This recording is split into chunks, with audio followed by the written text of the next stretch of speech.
The gentlewoman is recognized to explain her amendment. Thank you, Mr. Chairman.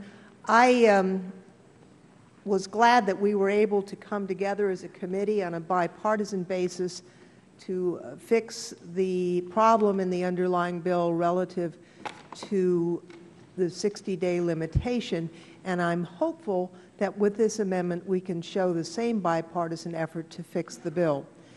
Because in every VAWA reauthorization, starting in '94, in 2000, and 2005, we have recognized on a bipartisan basis the unique vulnerability of battered immigrants whose non-citizen status can make them particularly vulnerable to crimes of domestic and sexual violence. And in response, we created and later expanded immigration relief to help victims find safety and for law enforcement to bring perpetrators to justice. This amendment removes the section in the Cantor-Adams bill, Title VIII, and replaces it with the Senate-passed Title VIII, with the exception of the last provision of the Senate bill relating to the Northern Mariana Islands, because that would not be germane to in this committee.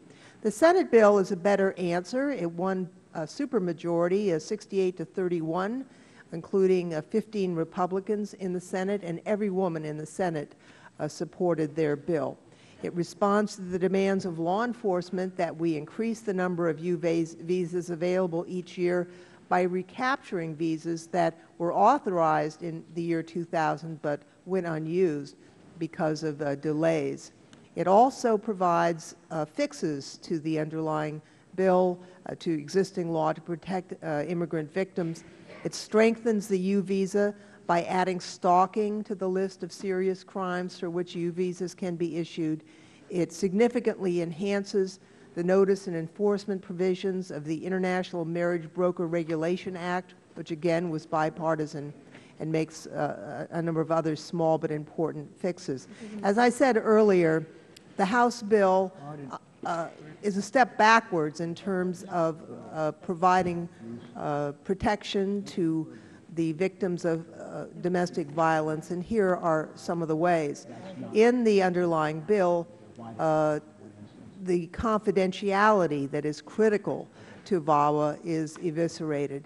Now, since the inception, VAWA has contained strong confidentiality provisions to protect victims and prevent abusers from using the immigration system against their victims. And when we expanded the Act in 2005, the committee report, which was authored by then-Chairman Sensenbrenner, described the importance of preventing abusers from using, quote, DHS to obtain information about their victims, including the existence of a VAWA immigration petition, and it specifically prevented agents from, quote, initiating contact with abusers. This bill destroys that by authorizing immigration agents to contact the abusers and tip them off to the victims' efforts. This puts domestic violence victims at risk of retaliation and makes it less likely they'll seek protection in the first place.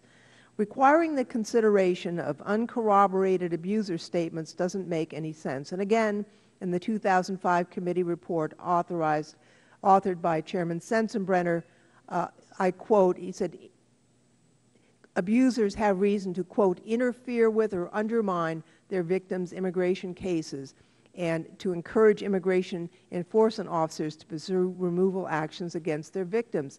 For this reason, the committee specifically allowed the Department to consider evidence presented by abusers, but only if it could be corroborated. The Cantor-Adams bill would now undo that protection and require agents to consider non-corroborated statements, even though the abusers have every incentive to lie. This would delay or deny protection and essentially give abusers veto authority over certain victims. As I said earlier, this would raise the standard of proof. In almost every other immigration proceeding, preponderance of the evidence is the standard of proof. However, the committee bill, the Cantor-Adams bill, would raise for abuse victims the standard of evidence to clear and convincing. It seems to me very wrong that we would make it harder for abuse victims and anyone else in the system to seek relief. Staying adjudications during investigations is not a good idea, and the bill would prevent the adjudication of VAWA petitions during pending investigation.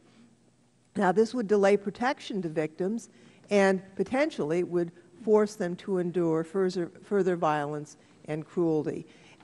Sometimes jurisdictions are overwhelmed and unable to prosecute or investigate every single item that comes forward to them. That is not cause to prevent the victims of violence from getting protection. The issue relative to 60-day reporting has been dealt with unanimously before, and so that measure, this was simply redundant as to that. But it does do something that the underlying bill changes to the detriment of victims. Eliminating the ability for U visa holders to apply for green cards is a mistake. Since the year 2000, again on a bipartisan basis, U visa recipients have been able to seek permanent protection by way of a green card if they continue to cooperate with law enforcement. Now, this bill would eliminate this long-standing protection and could result in a reduction in the number of victims coming forward seeking protection and cooperating with law enforcement. By eliminating the possibility of a green card, the bill essentially turns the act of seeking protection into an act of self-deportation. That is another really cruel provision that places victims of rape or sexual assault and domestic violence, who make up 2/3 of the U visa recipients, between a rock and a hard place. And finally, the underlying bill, time has expired. If I may just ask unanimous consent to have 30 additional seconds. Without objection. The underlying bill omits the recapture of the U visa limit. We reached the 10,000 limit last year and the year before. And that doesn't make any sense that we would say to law enforcement, we're going to give you this tool, but only in 10,000 prosecutions. We've been asked by law enforcement to increase the number of visas. It's at their request that we should do so, and this bill does so simply by recapturing the visas that Congress already authorized but were not issued administratively. And with that, I would yield back the balance of my time. The chairman yields.